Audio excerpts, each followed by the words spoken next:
Make your day richer than it was before.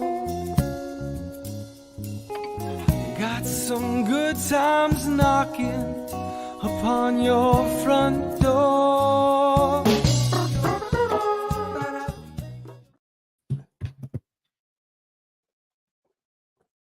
Well, hello everyone. Happy Tuesday. Welcome to Make Your Day Richer.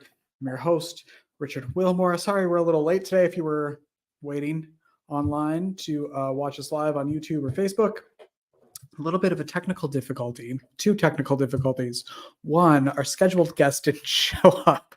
So it's always fun when you're doing a live show when they don't show up.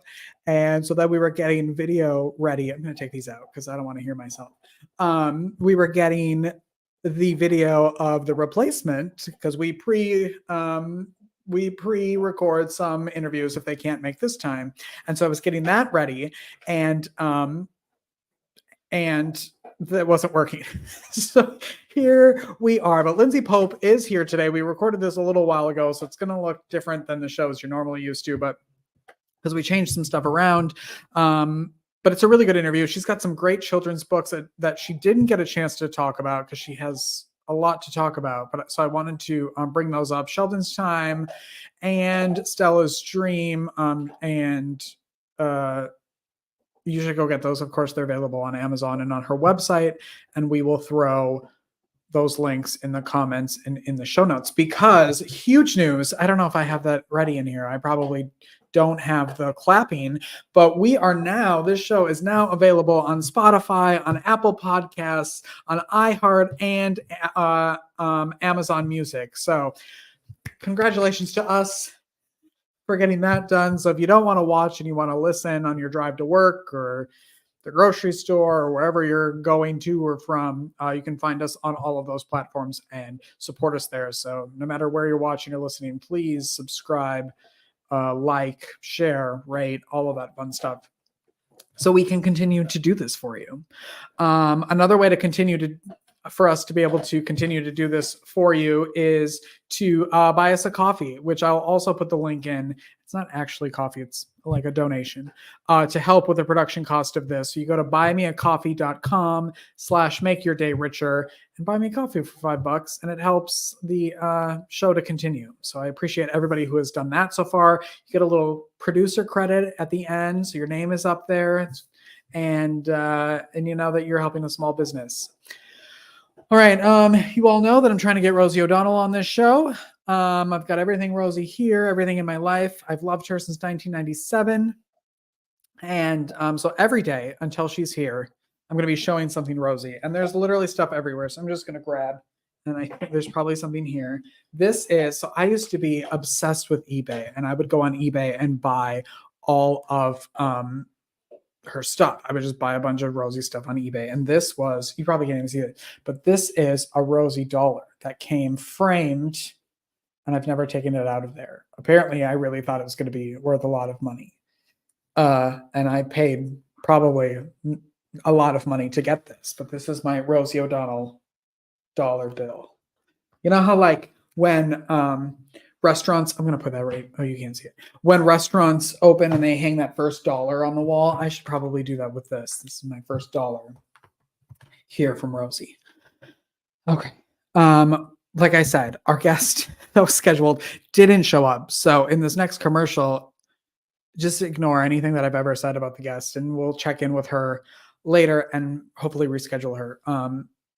But today we have Lindsey Pope, who is an amazing author, and you should buy her books, and you're going to hear all about her, and we're going to take a break and come back with Lindsey right after this. Set your notifications because you won't want to miss an episode of Make Your Day Richer. Host of the Quotivation podcast, Jody Powell is here. Sexual assault recovery coach Marie McKenzie joins us. Author of A Cup of Tea on the Commode, Mark Stephen Purrow sits down with Rich. Don Mamone teaches us about the benefits of never asking for permission. And Bob Weischer is here to talk about pre-birth trauma. Subscribe to the YouTube channel to watch. Make Your Day Richer, weekdays at 10 a.m. We're back with Lindsey Pope. Thank you, Lindsey, for being here today. Oh, thank you for having me. You are all kinds of talented. You are somehow awake. You're a mother. You're an author, and you somehow fit this interview in. So thank you so much for being here to talk about everything that you're up to. Of course, it's my pleasure. And it's the new technology. I appear to be here, but I'm actually sleeping. That's it. It's good. Yeah. Yeah. They can pop in your eyes now, so it doesn't really matter anymore, does it? Yeah, exactly. Right. It's This is totally, all- technology can be your best friend. So. yeah, this is true. This is so true. Yeah. You have, I want to talk about a couple things with you, but you have self-published 5 books now. Yes. Mm-hmm. How did that, when was the first book published? Yeah, the first one was 2018, and that's called Found in Faith. So that was actually a fundraising book. Well, is a fundraising book, so it hasn't changed. At the time, it was called, the organization was called Found in Faith Ministries, and now they're called Fresh Start Furnishings. They're based in Aberdeen, Maryland. And so how does the book correlate? Did you put that together as a fundraiser for them, I'm assuming? Yeah, well, actually, I had the book in mind even before I thought about linking in with them. So I had basically, I went through a very serious bout of depression and severe anxiety, and I refer to it as dark night of the soul, which is a term I've heard from Michael Bernard Beckwith, who's somebody that I really love. And that was about a year and a half of my life that was really, really difficult. And coming out of that, like starting to like crawl is a slow crawl. So part of that slow crawl for me was writing and journaling. And luckily I had a great spiritual director who worked with me and encouraged me to journal my feelings because she knew that I liked to write so much. And so as I'm doing this and I'm writing these messages for myself, I just kind of realized like, these messages might help other people. It might not just be for me. So I decided to put them all together. And around that time, I had met one of my best friends. Her name's Lindsey. Started this great organization. And it just dawned on me that, maybe I could just use it as a fundraiser and raise money for her cause. And then it's sort of like a win-win, sort of, and I'm hopefully helping people and raising money for her cause, which they help people constantly in Harford County. So it just felt like a great sort of partnership and reason to put the book out. So that's what I did initially. That was kind of like what really got me off the ground. And then I realized, I really wanted to do some books just for me too. And so that's kind of what motivated me to keep going and get some other books out. I know from my years in the arts and health world how healing and important writing is, whether it's for public consumption or for your own self in a journal. I like to call it word vomiting, where you're just throwing words on a page to write. But can you talk a little bit about that and how, like I said, whether or not you want to write a book to throw out there for people to buy, but the importance of writing for your own mental health? Oh, absolutely. Yeah. For me, writing has been a game changer. I mean, it's something I've done ever since I was little. So it's always been a part of me. But I think I never realized how powerful it was when you are actually trying to help yourself through something, how powerful writing is. And that's what inspired me to develop my course, Writing to Heal, because the exercises I was using and the writing techniques that I was doing when I was really coming out of this very dark place. And to be honest, like when I first kind of started to turn and come on the other side, I literally felt like a newborn animal or something. I felt like I couldn't even walk, like I couldn't even everything was just so shaky and unstable. And I felt like I need something. And writing was it's so easy because it's free, right? Like, and that's what I teach people. I always give journals in my classes, but I tell people, look, you can do it anywhere. You don't have to have a journal. You don't have to have a pen. You can do it on your phone. Like that's the beauty of technology today. I am, however, a huge fan of journal and pen. That's what I love, because I think there's something about just organically, it's in your brain and you get it out through your hand. There's like the energy transfer that happens that sometimes technology can interfere with that a little bit. So it's the only thing I always recommend for people, especially if you are where I was, you want to get it as organic as possible, because sometimes technology can make you feel a little bit worse. So you really want to get in touch with yourself. But for me, like I didn't realize I had anything positive to say about myself I didn't realize that there was any love in myself at all. And through writing, I realized, it's there. It was like, it just had to come out through that process. So that's where I'm such a believer, just because I've been through it firsthand. So I've seen like how much it's impacted and changed my life and helped me be the person who I am today, which I'm so grateful for. But that's where I think it is pivotal, and it's free. And I feel like you can do it in addition to anything else that you're doing, any other kinds of treatments. It doesn't interfere with anything, which is great, because you can do it anytime, any place. And you can always have like a little notepad on you that you just carry around, something for you, and even in your car or wherever it is. And you can just jot down things as you go about your day. But I really think it's pretty essential. Yeah, it doesn't have to be like I have to sit down for an hour now and write. It can be I have 5 minutes while the pasta's boiling or the water's boiling, and so I can write something. Although then I would probably burn down the house, but that's different. It's my lack of ability to be able to cook. You mentioned that you give people in your classes journals. What are your classes? Yeah, so that's my Writing to Heal class. So I was inspired because I have a background. I'm professionally speaking a trainer, and I've been in that field for over 12 years. So I'm very used to presenting in front of groups, which is an interesting, opposite of having severe anxiety. So it's like interesting that I live on these two extremes. But I figured, well, there has to be a reason for that. I don't know. But yeah, so in kind of realizing firsthand, like going through the process of my own recovery, still living in recovery, because, in my definition, I'm never going to get rid of my anxiety, and that's okay. I just am learning how to manage it. And that's what helps me to feel better and to help me feel more like myself and to feel just more at peace, is just accepting that.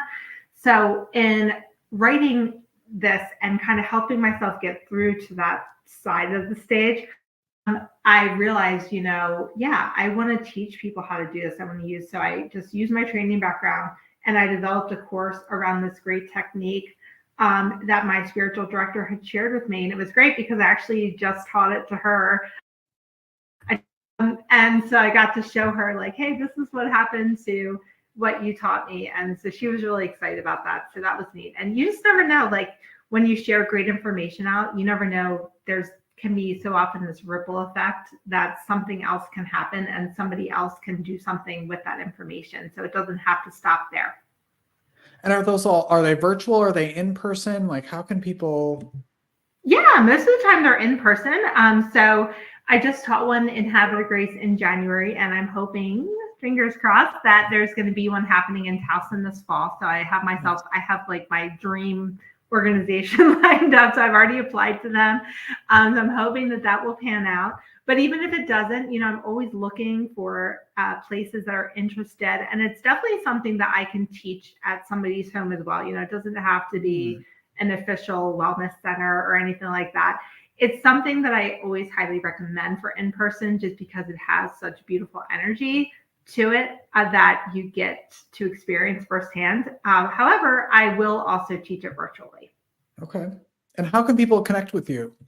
Yeah, I would say Facebook, Instagram, email. I'm Lindsey P. Writes on Facebook and Instagram, and then lindseypopewrites@gmail.com. And I have lindseypopewrites.com is my website. So if anybody wants to email me, message me on social media, or contact me through my website, that's probably the easiest way.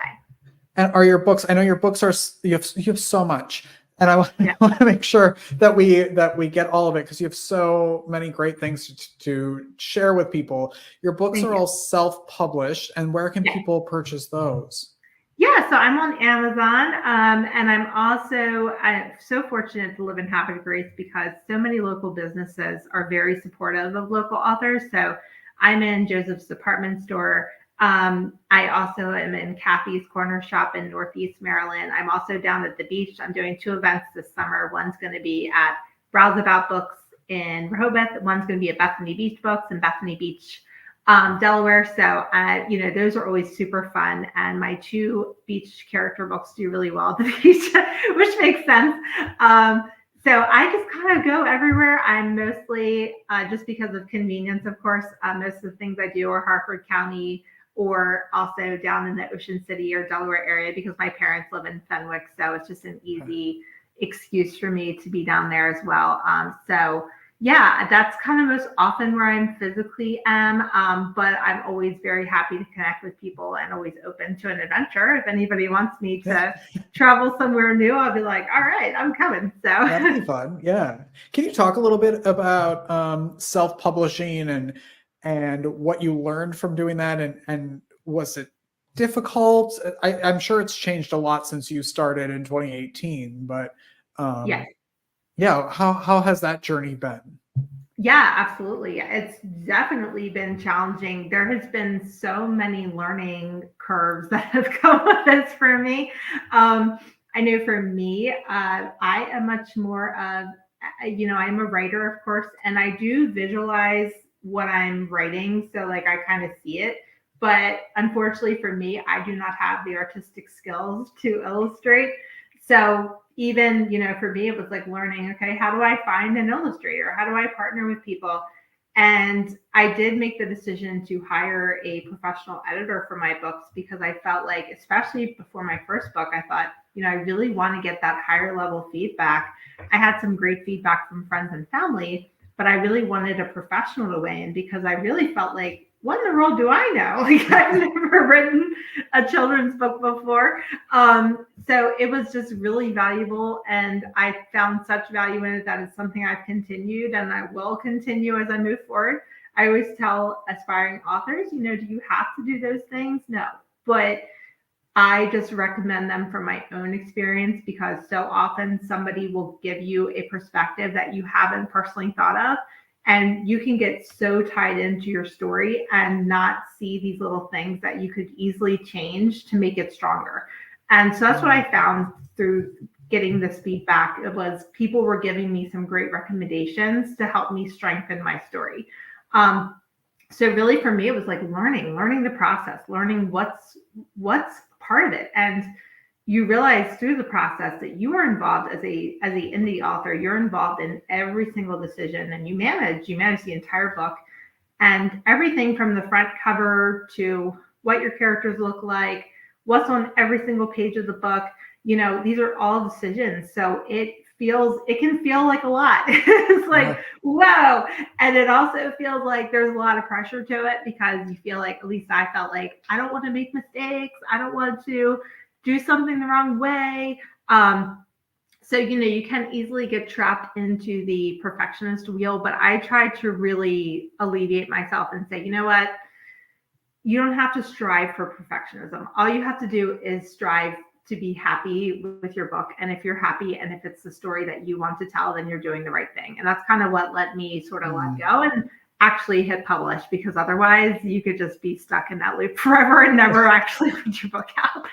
So yeah. And then once it's out, it's terrifying, but it's also immensely gratifying. And I would say for me, outside of having my daughter, putting my first children's book out was one of the best things I've ever done. Yeah, it has to be super nerve-wracking because there's always something you could change. There's always something you could make better, or like read it one more time to see if there's anything else to edit or add or delete. But at some point you have to just let it go, and that has to be thrilling and exciting and terrifying all at the same time. Yes, exactly. Right. Yep. Do you have any final words of what people should take away from today? I love writing right before I go to bed. That's my downtime. I have the little notebook. And then also when I wake up in the middle of the night and random thoughts about the show, about what I need to do. And then I write those down in the journal as well, so I can kind of look at them the next day. But how can people today kind of incorporate writing into their lives going forward? Yeah, absolutely. I think, I've met some people that have told me I'm not a writer, and I always have to respectfully disagree. Yeah. I think that everyone is a writer, and how you can become a writer or actually birth that part of yourself can really be so simple. You can start off by simply writing your surroundings. You can write about what are you doing today? It can be that simple. What are you observing?